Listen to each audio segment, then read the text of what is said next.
Hey guys, welcome back. Today I wanted to talk to you guys about my Taurus 9-shot revolvers. These are 22s. I got two of them. This one here, I like it. It's a little thinner. It's a little bit lighter. This is actually a replacement of an earlier revolver that I had. I believe that was the Taurus 94. I think that was its name. But basically, that was also a 22 9-shot. It was a lot lighter than this. The thing that seems to add a lot of weight to this revolver is underneath the barrel. They've really reinforced it, I think almost unnecessarily.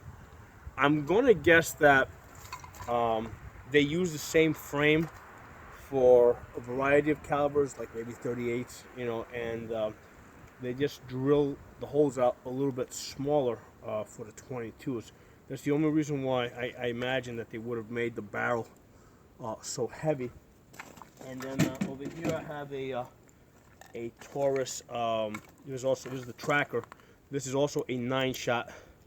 Yeah, my thought is if you're gonna buy a double action 22 revolver, definitely get the 9-shot. The 6 shots, you really can't get into a good rhythm when you're shooting. With the 9 shots, I mean, you can really do some stuff with it. And the 22 caliber is small enough that you can easily fit it into the cylinder. There's no reason for a 22 revolver not to be a 9-shot. So again, they really beefed up the barrel here. This one's, I hold two side by side. This one feels like a 357 in your hand. This one feels more like a 22, maybe 38 special, but you can see the difference. They're both 22s. Now this one over here is designed so that you can switch out the cylinder and to a 22 Magnum. Okay, so this gun was also designed so that you can switch it out and put, you can buy a separate cylinder. Basically it unscrews, you put it in, and you shoot the 22 Magnums if you want to do that. I never bothered to buy that because, basically, I mean, it's just, I didn't, 22 Magnums are not cheap, and when we buying 22 Magnums, I might as well be shooting something else. I mean, they're almost the same price pretty much as a 9mm, probably even more expensive. But fun gun to shoot. Today, basically, I just wanted to practice my revolver shooting. And in fact, I'm practicing my revolver shooting left-handed. And don't ask me why, it's just something I do. I like training to shoot on both sides. I shoot left-handed and I shoot right-handed. I'm very ambidextrous.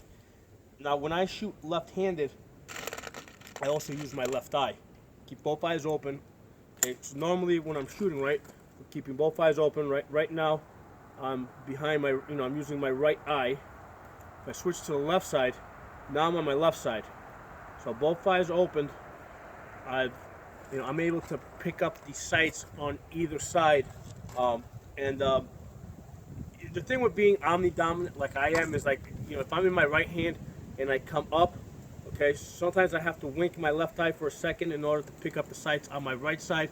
Likewise, if I'm in my left hand, I come up to my left eye, I gotta wink my right eye for a second in order for me to be able to pick up the sights with my left eye. So regardless which eye I'm using, sometimes I have to do that wink with the opposite eye in order to get to get my eye to focus on the sights. This one here has a really nice bright orange coloring on the front sight. It makes it really easy to find the find the sights.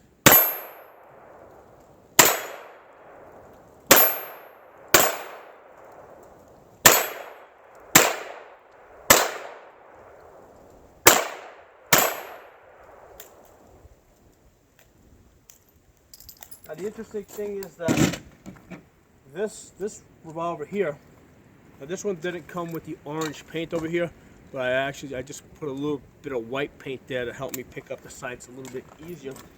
This one over here, even though it's a little bit smaller, the trigger pull on this is actually a little bit harder. It's actually significantly harder. So despite the fact that it's a smaller, lighter gun, it's got a harder trigger squeeze.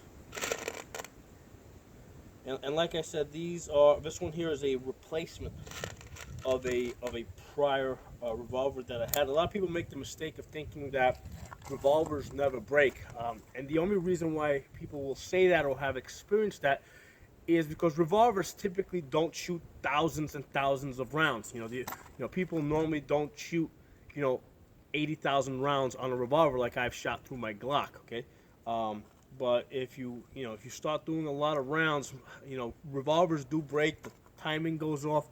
There's a reason why the military moved to the semi-automatic pistol as quickly as they possibly could. And they started using the 1911, back in the day.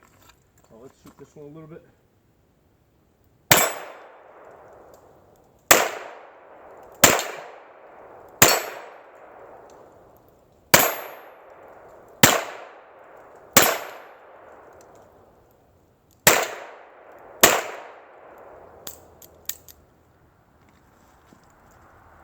Now, every once in a while, just for shits and giggles, it's nice to have two very similar revolvers, because you can actually shoot them at the same time and have a little bit of fun with that.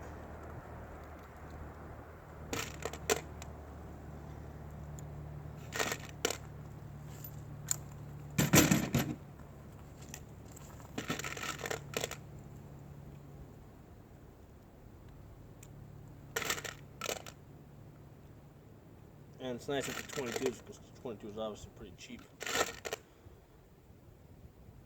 I buy these 5,000 rounds at a time. So here's the deal when you're shooting two revolvers at a time. Okay, what you're gonna do, right?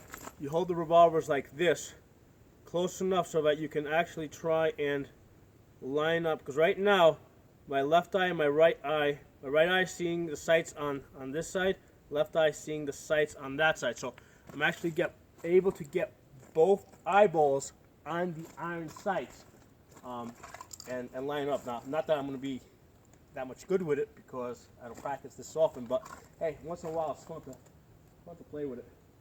Let's see if I can get him there. Yep.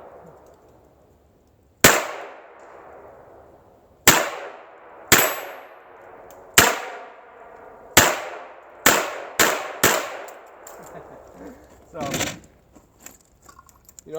I'm a big believer in having fun with guns, and as long as you're doing it safe, there's no reason why you can't do all sorts of wacky stuff. As long as you know where your bullets are going, and not putting yourself or anybody else in danger. I'm all having fun. If you guys like this video, give it a thumbs up, share it. If you're not a member of the channel, subscribe. I'll see you guys soon.